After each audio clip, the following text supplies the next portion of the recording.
Hello. Hi. We are K-pop and no worldwide. Oh, so we are K-pop class. Yes. And this is our last lesson. Oh. Oh. So for the last lesson, we decided to do a wrap up of all the things that we talked about and make a conclusion of this K-pop industry. Yeah, Yeah. I'm not sure if it has a conclusion. Neither do I, but let's try to make a conclusion out of this. So, firstly, we'll do a brief kind of recount of what we did through this whole like K-pop classes. So the first two classes we talked about the history of K-pop, right? Mm-hmm. So we went from, I guess, the Kim sisters. yeah, the very beginning of the K-pop, really like 1960s and so on. And then we traveled down to 2019 right here. Mm-hmm. And we talked about many things that changed during this period and like how the kind of this K-pop era kind of came. So yeah, we decided that they evolved a lot. Really a lot. Yeah. And I'm very glad that Yeah. they evolved. Yeah, I'm glad that we don't have to see like Kim sisters. Oh my on god. our TV. They were famous. I know they were famous, but we don't want to see them on TV right here in 2019, Oh my right? god. Do you want to see them on 2019 How on rude. TV? Well, I've never seen them. Well, I don't think I'll ever see them. Yeah, that's the point. Exactly. And on our third lesson, we talked about the characteristics of K-pop idols and K-pop songs, Yes. and we said that nowadays the K-pop songs are generally very hooky and They don't make sense, yeah, but they have a hook. they really have a big hook in their song to make us sing along. And we talked that the idol groups have a concept of their own, like, and they have this. Maybe their concept is fixed, or maybe their concept evolves over time to be something different, and so on. So we talked about how the characteristics that made K-pop like really a big thing. And in our fourth lesson, we talked about the trainees' life before K-pop idols become idols. So we talked about their lives, and we said that they generally live in a kind of hard situation, and they don't really get to have freedom, and like how they live their everyday life, like whether they go to school or maybe they go to other schools. And we talked about these sort of things, and continued on from that fourth class. In the fifth class, we talked about the problems that happen in relations to these kind of K-pop training process that are really hard. We generally talked about Produce 101X, like how K-pop trainees go a bit way too much to be the idols, and the dirty things that happen in between, like So there. between the entertainment and the the TV producers.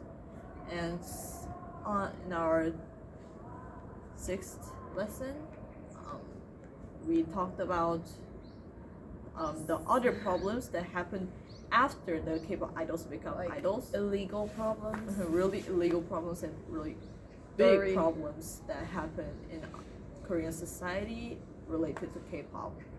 So we've gone through a lot of things about K-pop, and generally I think this information itself is enough for us to make a conclusion, but other things, it's still really complicated to just make us a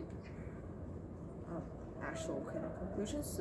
So maybe we can go over the songs that we translated now. I know how it's related to our topics. Yep. First, we did EXO. Uh-huh. Was that the second one? Oh, second one. the first one was Candy. Oh yeah, the first one was H.O.T. Candy. Mm-hmm. The second one was EXO Growl. Third one was Cheer Up by Twice. Mm-hmm. And the fourth one was it Ping Me? Yep, I think yeah. Ping Me by Produce 101 Season 1, or maybe IOI. Mhm. And the fifth one, what was the fifth one? Flash. Flash by X1. Mm-hmm. I'm not sure if they will exist. By the time you see this video, They might not. yeah, They might. still. No offense, we love them. Mm-hmm. And the sixth one, it was Big Bang, Bang Bang Bang. Mm-hmm. And you will, if you know about the backgrounds of these songs, you know that these songs are really, really like in hype. Hype. In hype. Hype. In hype. Hype? No. Very hype. No. In Hyper. in sync. Oh my god, why did I say in hype? In sync with our topics that I introduced beforehand. Yeah. And so now we did this wrap up. So what do you think that we can kind of make a conclusion out of this? What conclusion do you think we can make out? K-pop is not pretty. I guess that's one thing that we definitely like ruined It's your not pretty. imagination and like your of K-pop. It's not pretty. Yeah, Not at it all. was never pretty, and I don't think it will ever be pretty. Uh-huh. No. Yeah. Yeah. There were other things apart from this that we wanted to kind of discuss, maybe like the fandom fights and things. Oh, Derby. Yeah. Just to maybe explain a bit simply, there were fandom like between these different idol groups. Their fandoms really fight a lot. Every day. Mm-hmm. Because they think their K-pop idols are the best and their others are not good. And this kind of happened from the age of H.O.T. H.O.T. and Jackie. Yeah, Jack's Kiss, and like that's really like the beginning of K-pop, and this has continued on to the situation where we kind of expect a fandom war whenever like those two K-pop groups meet in a program or something. Mm-hmm. The most famous, famous unpopular example might be between EXO fandom and the BTS fandom. Is But like, no offense, but like no offense, but this is really like armies make Well- problem everywhere. I mean, but the biggest fight is between the Aries, which is the EXO fandom, and ARMY, the BTS fandom. Like this kind of fandom fight is really like well known. You're not just making this up. It's like never kind of put an official thing. Army and XOL at the same place Yeah. because one of them will come out dead. Yeah, one of them will not. Literally, though, we will be dead. Yeah. And so this is other types of troubles and things that we wanted to mention. And now let's make a real conclusion. Well, I said it's not pretty, but there are other things that we can see that, as I said before, the K-pop industry has evolved a lot, but maybe too much. I think that's what I think. Like, I think they evolved too much. I think like 2010 was the best. 2010. I don't know who. I You don't know, like the old ones, like PR and like young, like Shiny was like young, yeah, like uh-huh. like FX. Yeah, that was kind of good, kind of. That's period. the reason why we have so many K-pop groups right now. Like it was kind of peaceful period compared to now. Yeah, and like they really focused more on music, I think. Mm-hmm. Yeah. It was The great. good old times, as we say. But yeah, but it has already evolved and is going out worldwide. As we know, BTS, they go everywhere, literally.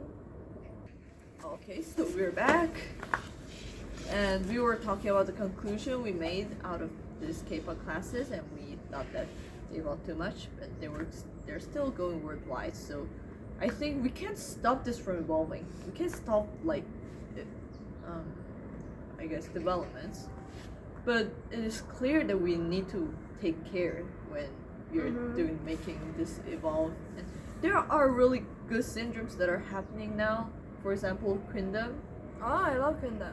This is kind of program that It's like- shows the other side of girl groups that Yeah, they are We not couldn't just see cute before. and sexy. They are actually really talented. and powerful, And they can be pretty. really powerful. And so I think programs like this are like an example of how K-pop can evolve in a positive way. Because before, like, just girl groups were just meant to be cute, sexy, and so on. So I think that was a kind of problem, but this kind of fixed the problem for many people. And the fact that Korean culture is influencing the world is a good thing, I think, because it kind of makes it our power. And we're a small country. And So- we're really kind of thankful for Yeah. giving us so much attention. Yeah, but it is still true that it isn't perfect. There are I don't bad think it will ever developments. be perfect. Yeah, of course. Well, Nothing nothing is can ever be perfect. But yeah, so I think there has to be. They have to make this development in a positive way. But I guess this is not the only typical for K-pop. You know, like the pop culture, the Hollywood culture. It all has problems. You know, maybe some are more serious than K-pop problems, but we shouldn't like make it similar to that kind of culture, obviously, because they have problems that we do not have, and we do not we should not attempt to get their problems in also. For example, drug problems. Like, from when did Korea have drug problems? I don't know. Undan? Sorry. Like, it's true that Korea has kind of a long history of Apyeon? no. They didn't even have like those kind of drug problems in the older ages. Kind of it followed the kind of Hollywood and pop culture things, and I think that's kind of the reason why the drug culture came into Korea. Like, celebrities doing drugs to maybe get their artistic senses more. Or maybe just thug life. Yeah, or something like, I don't know. But I think that's kind of a problem that they took from other cultures, and they shouldn't have done that. So I think it's really crucial for them to fix this and evolve in a positive way. Yes. Yes. And what did you learn from this K-pop class? Just you personally.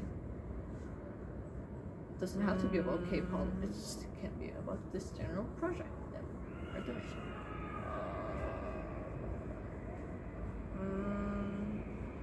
Maybe you realized your talent in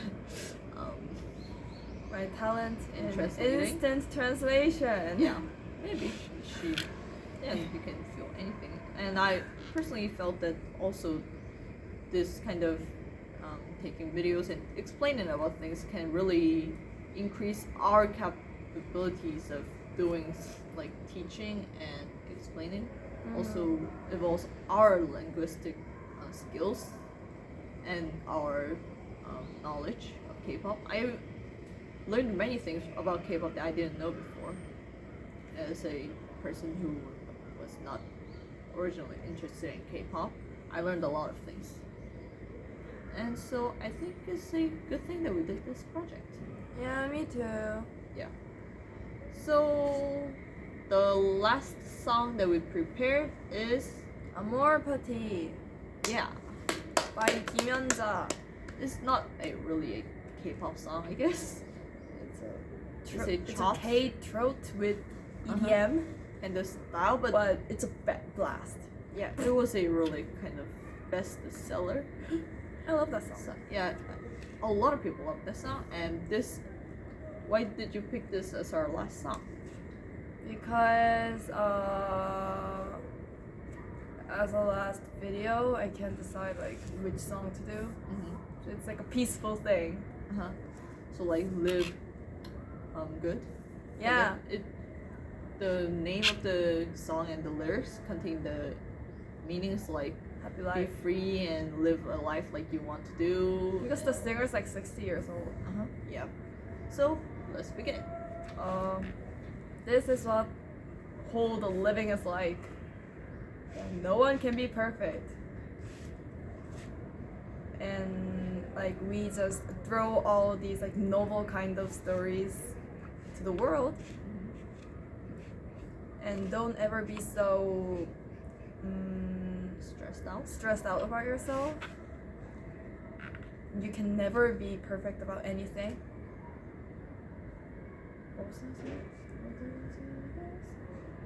Oh, the only thing that matters is that tomorrow should be better than today. This is life. Amor Pati. Amor Pati. The song's name Amor Pati means. What does it mean? Like. Isn't amour like love in French? Uh-huh. Love party. What? No, I think it meant like. Just like love yourself and party. Oh really? Maybe. I thought there was another meaning like. I can't think of any other meaning of amour because like, it's a word like. But I don't know. Maybe it is that, but it still conveys a good meaning. Or maybe she just and, doesn't know the meaning and she just thought it sounded good. Yeah. So we will end with this last note. Thank you for watching.